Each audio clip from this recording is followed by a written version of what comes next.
Welcome back, fellow armchair generals. This is Gamer1745 here with my continuing playthrough of Hearts of Iron 3 with Black Ice 9.11.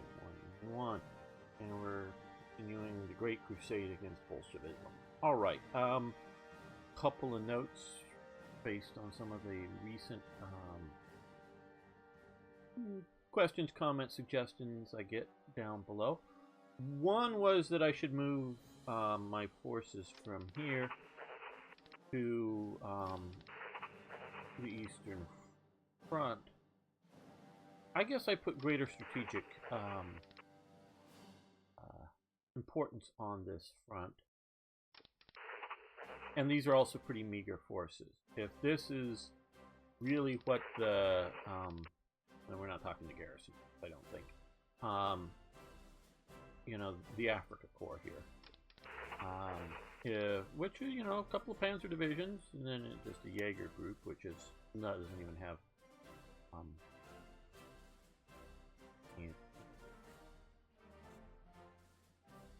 any tank guns. And here's some good Jaeger divisions, but they're all waiting for supplies and stuff. And these guys down here, you know, if that's the winning or losing margin here, then we're really screwed. Like I say, I'm putting a little greater importance on the Indian Ocean front, if you will.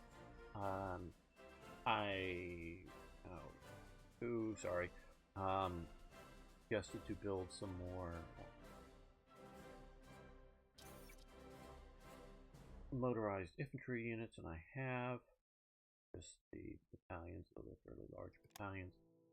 And the other suggestion was anti-tank guns, but you know, I really don't think, I couldn't be entirely wrong and really get messed up, I'm going to need too many more anti-tank guns, because a lot of these guys here, you know, have,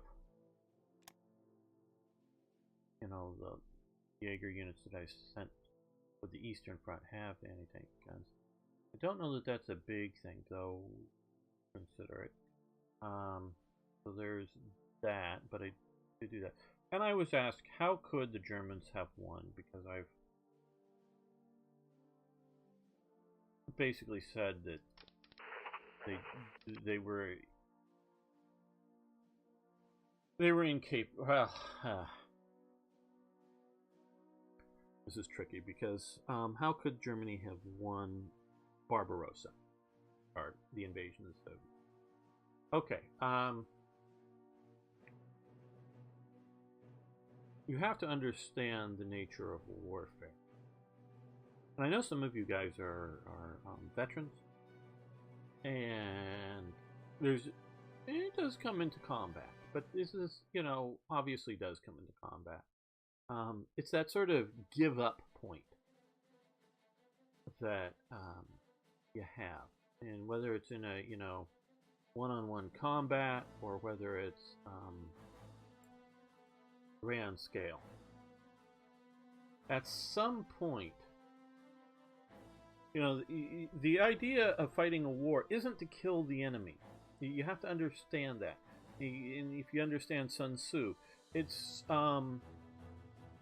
the idea of the war is to get the enemy to comply with your desires.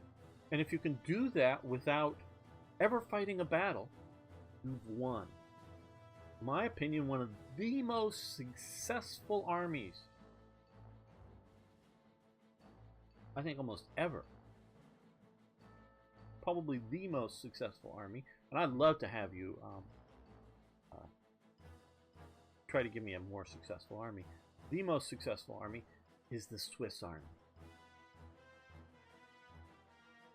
Man, just think of all those battles they won.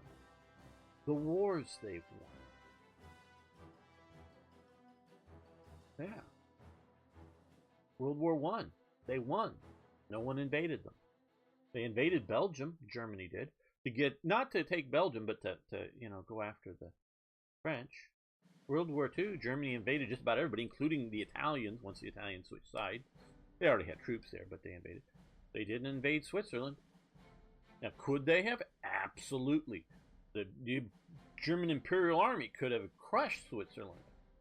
But at what price? At what cost? To what gain? Now, if you think, oh, they're just peaceful Swiss, well, realize there's international laws governing warfare.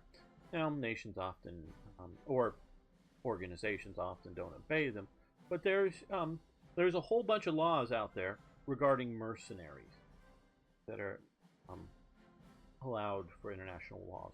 But there's one particular group out there that it's illegal. I don't know whether it's illegal to hire them or it's illegal for them to be hired or to go. Is the Swiss. You cannot have. Swiss are banned by law from being mercenaries. I don't know if you know that. By international law, the only person or the only state that's allowed to hire Swiss mercenaries is the Pope in Rome. Now, he can have Pope anywhere, but he can have as much Swiss, and he hires Catholic Swiss, but he can hire as many Swiss mercenaries as he wants. That is because the Swiss were such ruthless and harsh fighters and were harsh occupiers and were sort of the terrors of Europe that they banned, sort of post-Napoleonic era, and this law is still in effect, that they banned the Swiss from being mercenaries. So you can't be a mercenary if you're, so if you're Swedish, you can hire the Swedish guy to be a mercenary. He's a Swiss guy, you better not hire him because that's against the law. Because they're such terrible fighters and as well as such sort of brutal occupiers.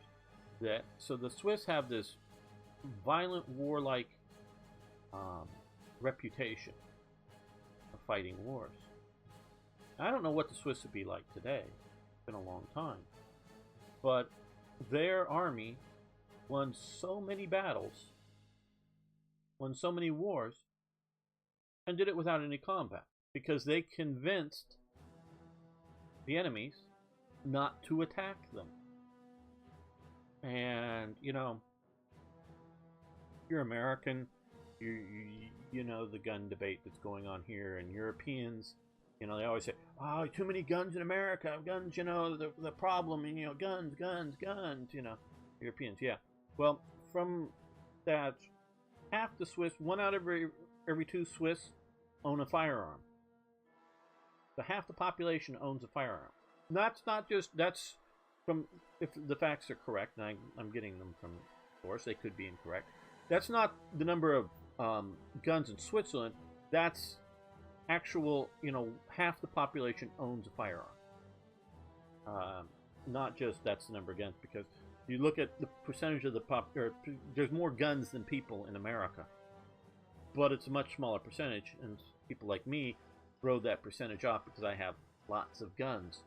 So lots of my neighbors don't have any guns, but I've got lots sort of done this. But this is not just the number of guns, but this is half the Swiss population own firearms. Switzerland has the lowest violent crime rate in Europe. So think about that, people. More guns, less violence?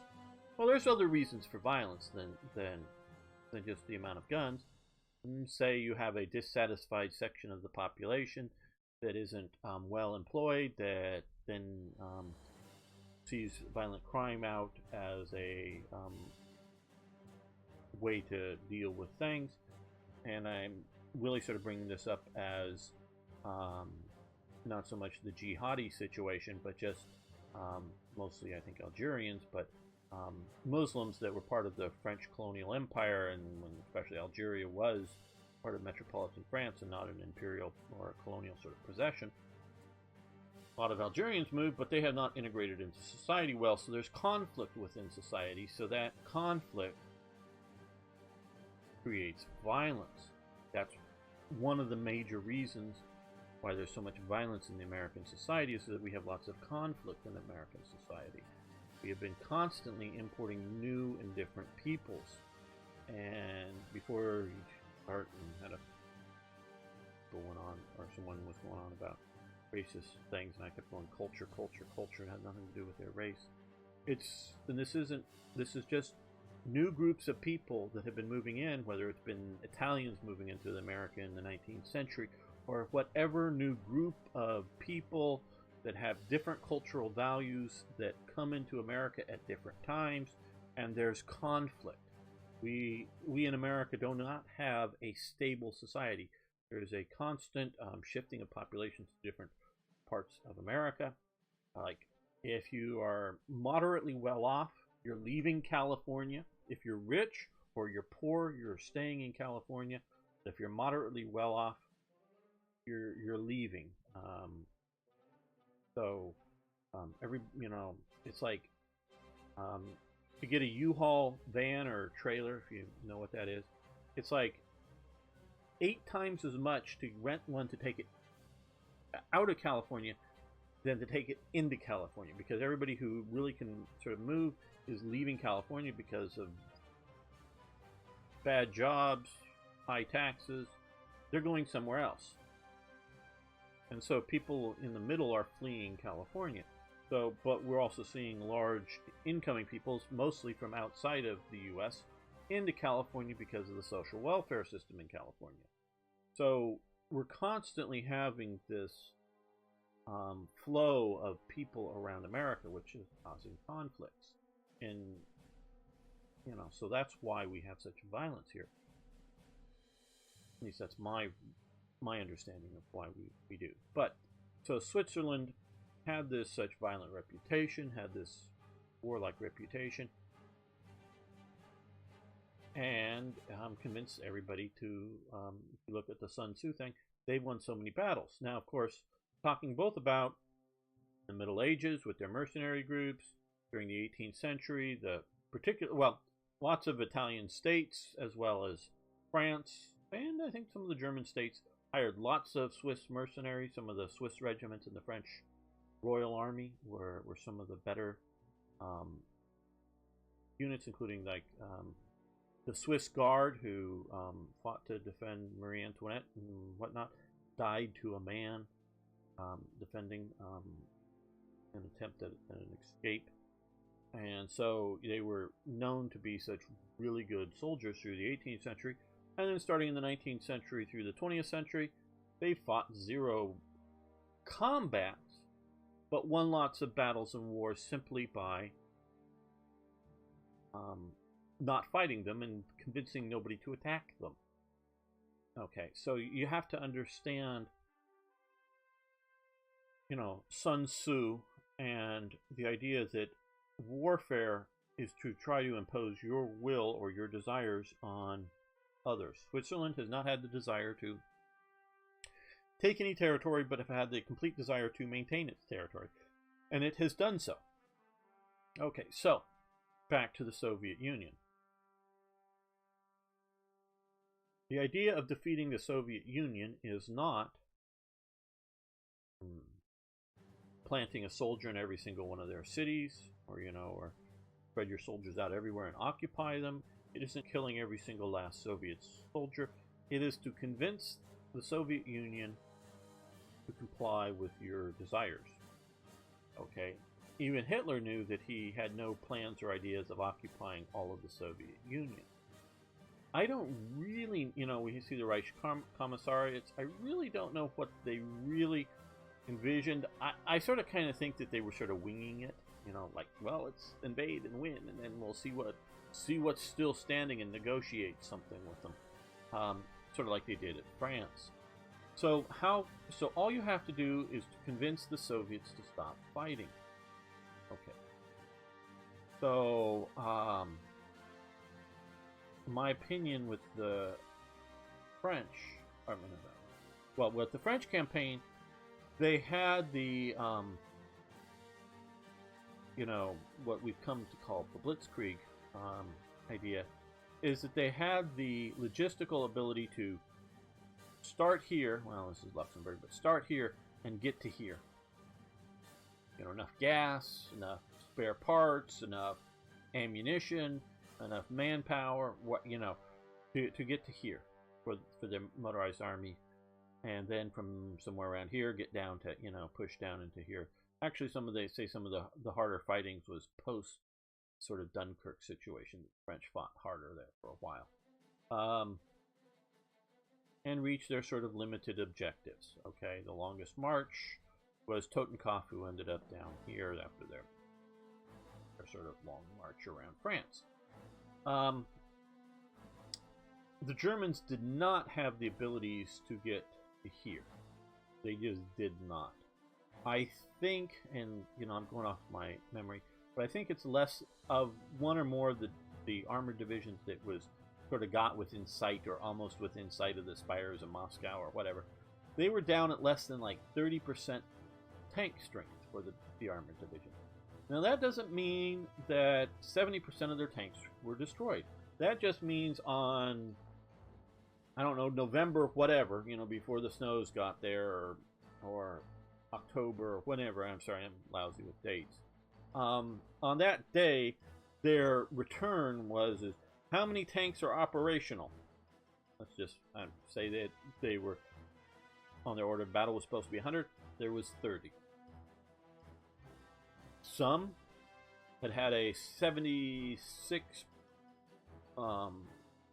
millimeter round shoved right through their tank, whether it was a Panzer I, a Panzer II, or Panzer III or something, and just hit the ammunition and just blew that tank apart. Just, you've seen pictures of them, that the armor is peeled apart and it's just destroyed. All it is something to be recovered from the battlefield. Maybe some road wheels or a few parts you might be able to save. The rest just goes back into the steel furnaces because it's as a vehicle is no use. Others, a round's gone into them, it's damaged them, it's sort of knocked them out, maybe killed some of the crew, but it's recoverable, repairable, put back in. We see this happening a lot because we have the information of tanks on both sides in North Africa. They would be knocked out of action. The crew either killed or abandons the vehicle, flees the other side, collects the vehicle, finds that, hey, it sort of kind of works almost. Let's see if do we have some spares? Can we get the thing going? And they get it going again. So some of it just needs to be repaired in that way.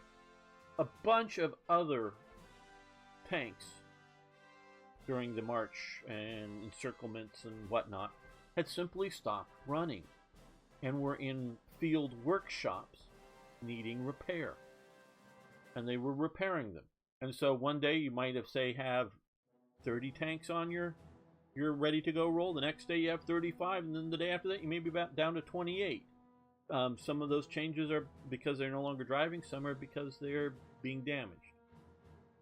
And this has to go for trucks, half-tracks, and every other sort of motor vehicle. A rifle is a rifle. And trust me, there's armorers traveling in divisions to repair rifles. And there are people that are repairing artillery pieces. But simply marching across, and yeah, soldiers will break things simply marching, but simply marching across the Soviet Union with horses pulling artillery pieces and soldiers carrying rifles or whatnot, you're not going to find huge weapon attrition there. It's the motor vehicles, whether you're fighting in combat or driving, you're still putting the strain on the motor vehicle. Germany just did not have the logistical ability to keep their motorized forces fighting long enough to get to Moscow in an effective way. Okay, that's what we know happened in history. And does that mean that they could have concentrated their forces so by the time they get to Moscow 30% of what makes it there is enough? Yeah, they could have. They could have pushed, they could have made it to Moscow, obviously starting a little earlier, starting a not the week or so delay and not doing some of the encircle move. They could have made it to Moscow. And what would the battle been like? I don't know.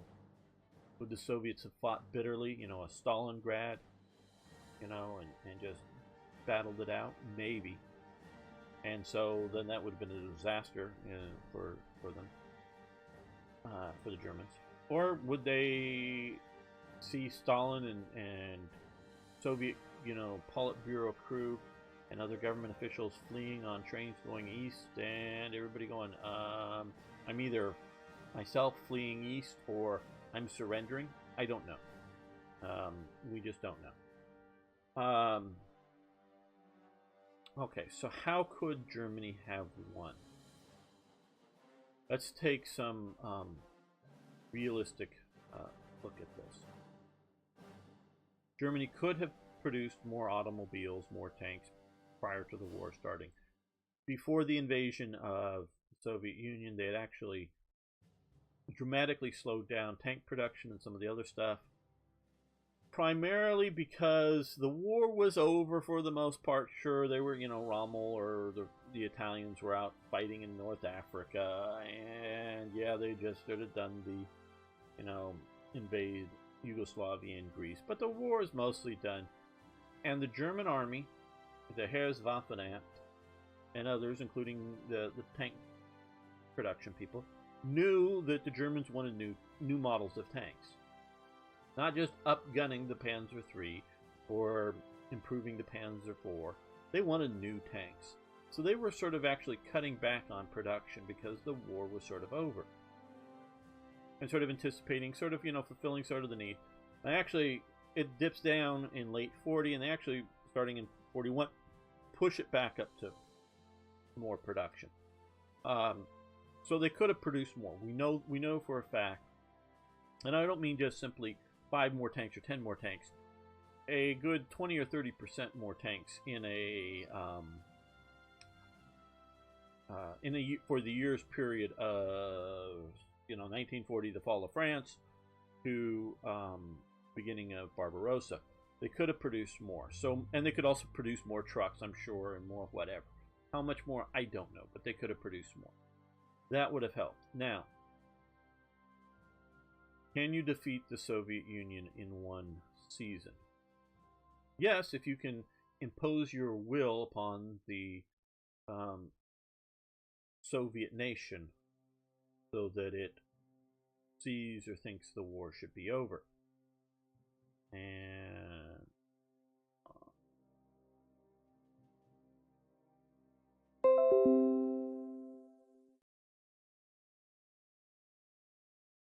can you hear me? Yeah. Okay.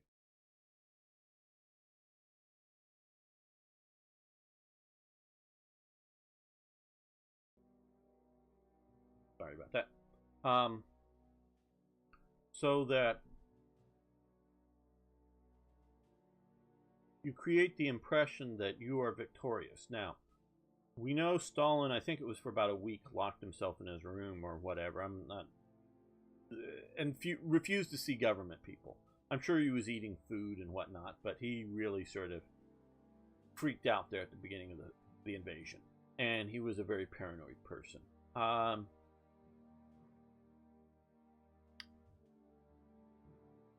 So we can always see the possibility of a political collapse at some point. The army was very displeased with Stalin because of the purges. The army was very displeased with Stalin because of the situation in Finland. That was a debacle. And it was a debacle because of multiple reasons, I'm sure, but one of them was because of the purges. They were just completely panicked the army. Initiative, if you show too much initiative, you look like a threat, so they're going to purge you. If you don't show any initiatives and just follow orders, you get killed by the Swiss, what is it, Susi or whatever, the sort of ski troops that they were running around.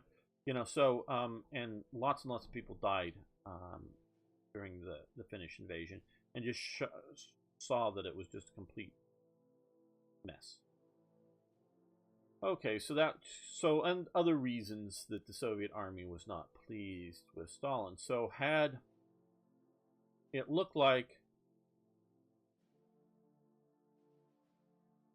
a coup was possible, because we see finally a coup in fairly late 44 against Hitler, and not just Stauffenberg and planting the bomb, but there was a whole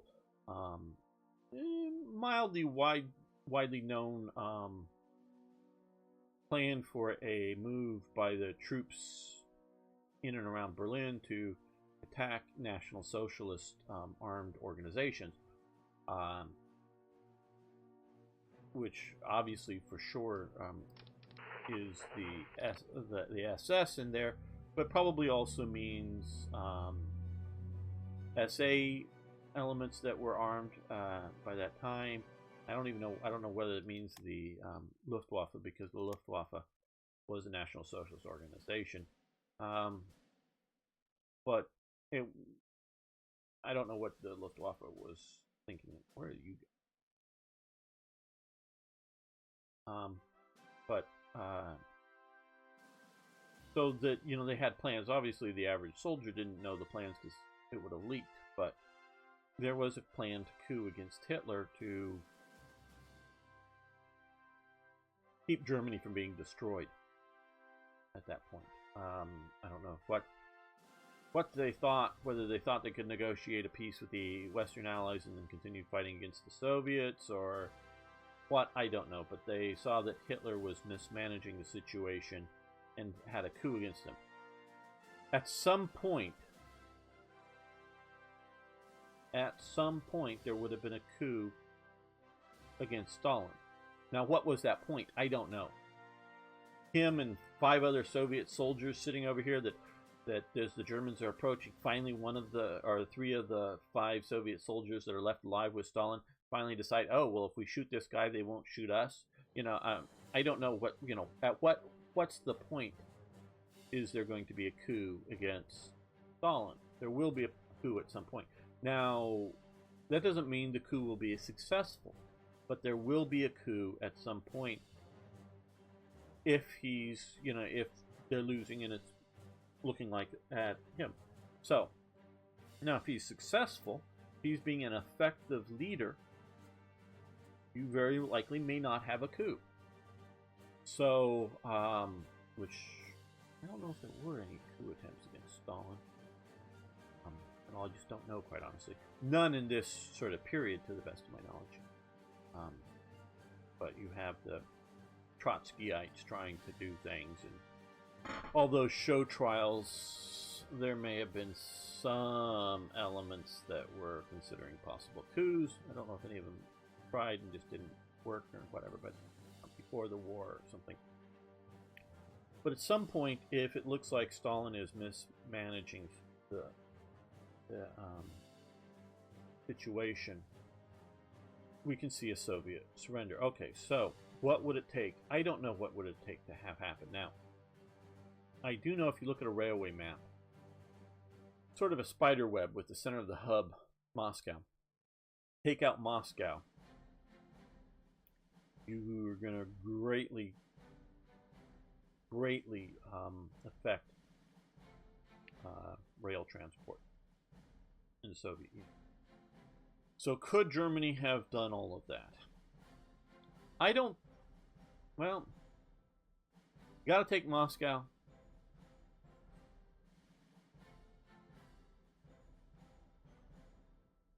I'm thinking here, if you're not hearing, this is going to be a special episode yet, so I'll label it such. See, the way I've often looked at Napoleon's campaign. Now, Napoleon had, roughly 3 armies invading. The main Grand Army going under him. There was another army that was somewhat Prussian. There were large contingents of Spanish troops that was operating here, and the Austrian army and whatnot was operating down here. And Napoleon, through, if you look at his Austerlitz and other campaigns, his sort of model was get to the main enemy army, battle it, crush it, win, force a political decision because of it. Now, with Austria that he defeated, there was still an Austrian Empire. Sure, it lost territory, but there was still an Austrian Empire. He marries an Austrian princess, divorces his,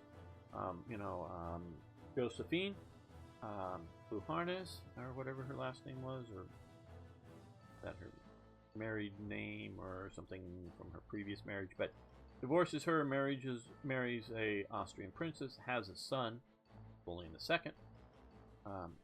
But they're still in Austria. So it wasn't a, I'm going to dismantle you. It was, I've defeated your armies, now we're going to come to a political settlement. That's what Napoleon wanted. Napoleon wasn't trying to expand the French Empire to conquer all of the Russias. It was, Napoleon had a really cool army, and he can't invade Britain, so, well, let's see if we can have a war with the Russians. It had the Tilsit thing, and I don't understand why they had the war with the Russians, but maybe the Continental System and a few other things, and he just had this neat toy, the Grand Army, and he wanted to fight a war with it.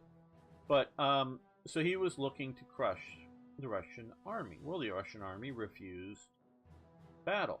Borodino, it fought. Yeah, but, it kept going east, east, east. And then effectively traps Napoleon in Moscow, which is on fire, no food, and it's freezing. Now, had Napoleon planned a bit better logistically, and Napoleon did understand logistics, but he also was a lightning war kind of person, wanting a war of decision and maneuver, not a war of attrition. But had he planned one in which he, moves his army moves the northern army up to a certain point, moves his central army to a certain point, moves his southern army to a certain point, and plan on sending food and building winter quarters, and do that. And then spring comes, we're going to do another push, and another push, and another push, and sort of do an occupation like that, while keeping the three main armies in and of themselves intact, and not just, spreading them all out to be defeated in detail. It would have looked a very different, situation. You could do that as Germany, and in a de facto way, that's what happened. You had the Northern Army come up and stop here. You had the Central and sort of the Southern armies push and then get pushed back. But they weren't prepared for that winter. They didn't understand that logistic, or they understood it, but they didn't prepare for the winter situation. So, particularly the two armies here take massive losses in equipment because it's all frozen and non-functional, and they've got to retreat because they're being counterattacked. So, but had they planned a, because if we look here, we're pushing, far. Oh, we get to here. We're pushing even deeper. Oh, we're at the outskirts of Moscow. Yeah, but you start looking at the total size of this. You're not pushing that deep into it.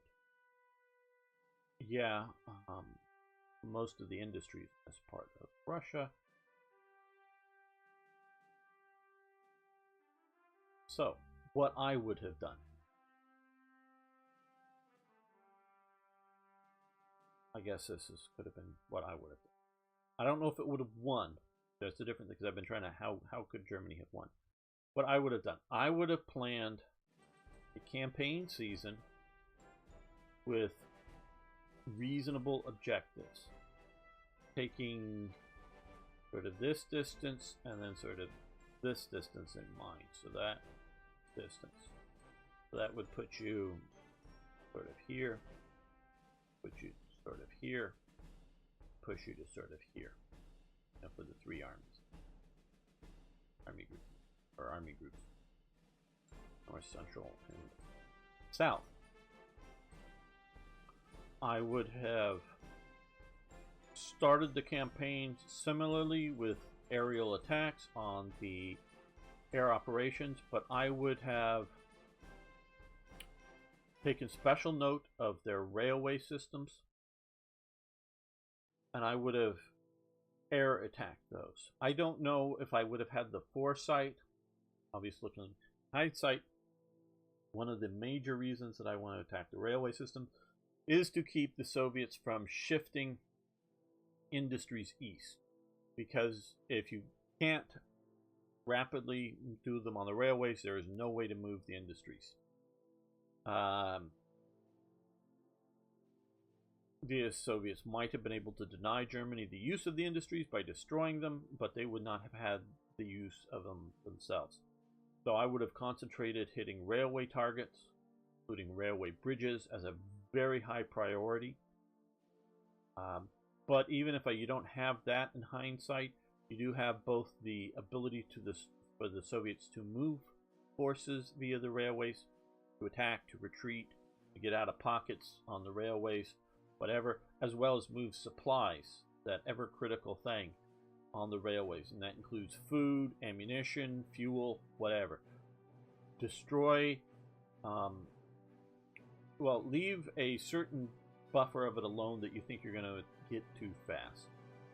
But everything else, especially in key targets, attack and destroy. And even if it's just simply bombing a railway and knocking it out for a few hours, 6-8 hours or something, in random places, in different locations, so you can't like put up anti-aircraft guns, just to be doing that, so that it's delaying moving of stuff, whatever it may be, on the railways, and having to repair it. And then somewhere else along the line, the next morning gets bombed.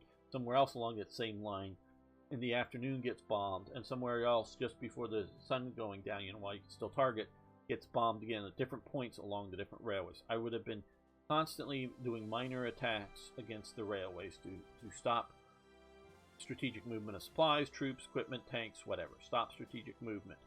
Okay, and then have understandable goals. Have a plan to support these troops, because, well, I'm entirely not worried about this. You can see my organizational levels.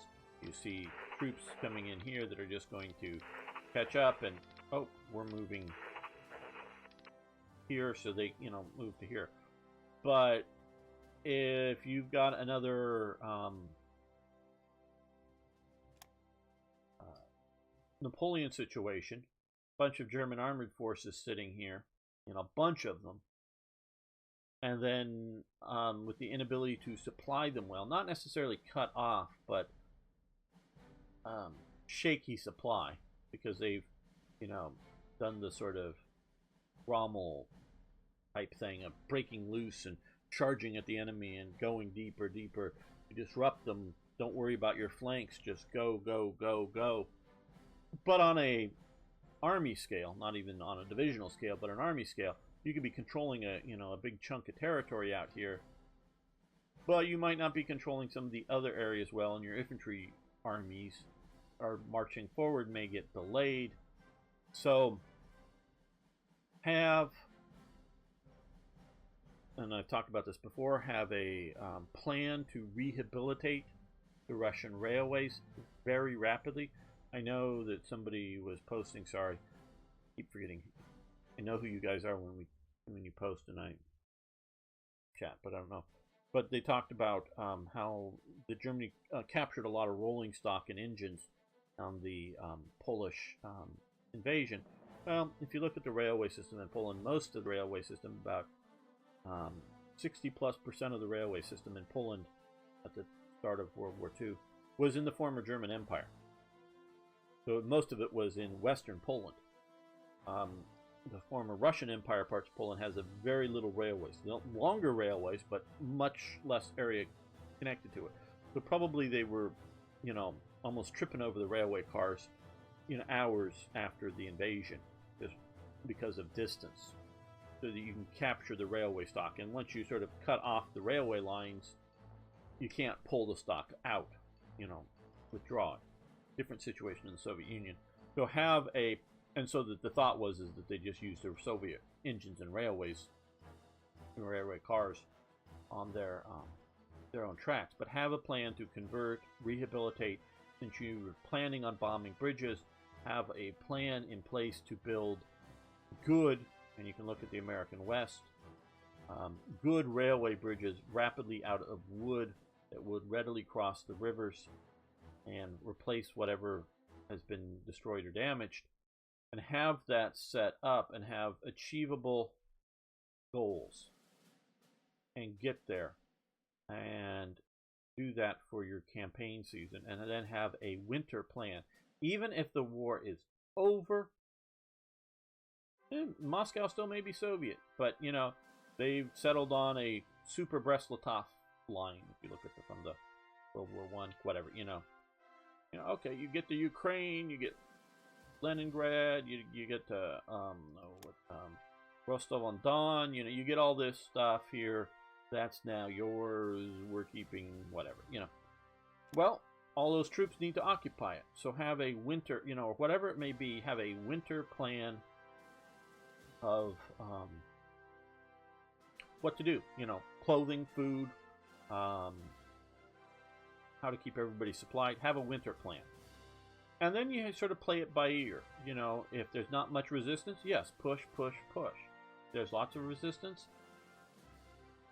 You got your objectives. You get your objectives. You achieve them, and then you recuperate your forces. Rest your troops. Do your repairs, and that's how I would have invaded the Soviet Union. And had you done that, and for the goals,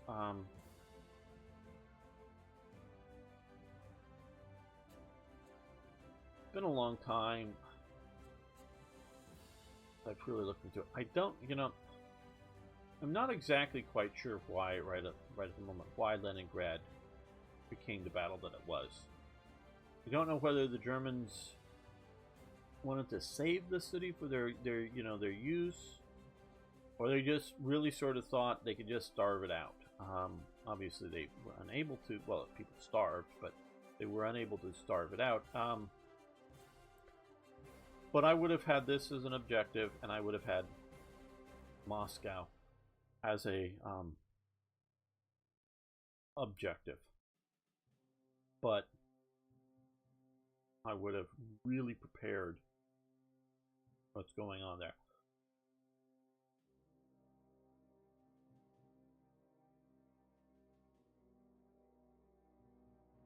I would have also had Rostov on Don objective. I would have done those. Those three would have been my objective.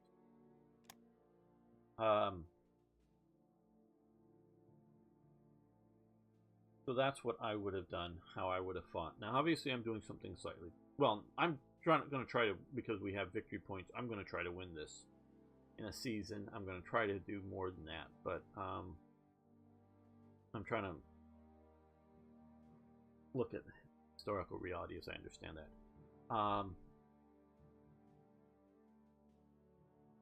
And so the whole idea is get somewhere, but no matter how,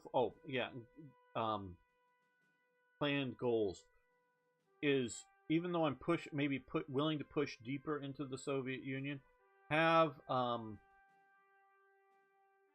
planned winter quarters that are being built before the coming of winter that would allow you to, if necessary, retreat back into them to hold up. And so I would have planned a winter hold up at some point. That doesn't mean I wouldn't push, particularly with motorized forces, further, deeper.